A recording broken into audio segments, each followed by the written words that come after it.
আমার এক আপু আজকে আমাকে মেসেজ করলো যে ওনার স্বামী নাকি কাতারে 6 মাস ধরে আছে, কোনো কাজকর্ম পাচ্ছে না, মানে কোনো খাবারের টাকা পয়সা জোগাড় করতে পারতেছে না, অনেক কষ্টে দিন যাইতেছে। আসলে দেখুন আপু, শুধু আপনার স্বামী না, অনেক প্রবাসী ভাই ব্রাদার আছে, বিশেষ করে যারা বাইরে কাজ করে।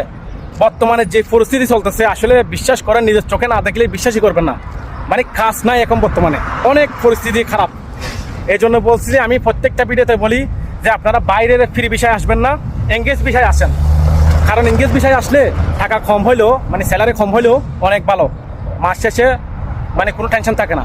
এখন যারা বাইরে কাজ করতেছে তারা মানে কি নিজের টাকা জোগাড় করতে পারতেছে না, খাবারের টাকা জোগাড় করতে পারতেছে না, কাজ পাইতেছে না, অনেক কষ্টে দিন যাইতেছে। এই জন্য বলছি সবচাইতে একের কেটি ভালো। আমি সেই আপুর উদ্দেশ্যে বলতেছি, দেখুন যদি আমি এরকম যদি কোনো কাজের খবর পাই, ইনশাল্লাহ আমি অবশ্যই চেষ্টা করব কোনো কিছু করার জন্য।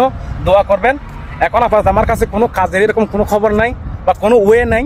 যদি থাকে অবশ্যই আমি আপনার সাথে যোগাযোগ করে আপনার স্বামীর জন্য কোনো কিছু একটা করার চেষ্টা করব। দোয়া করবেন।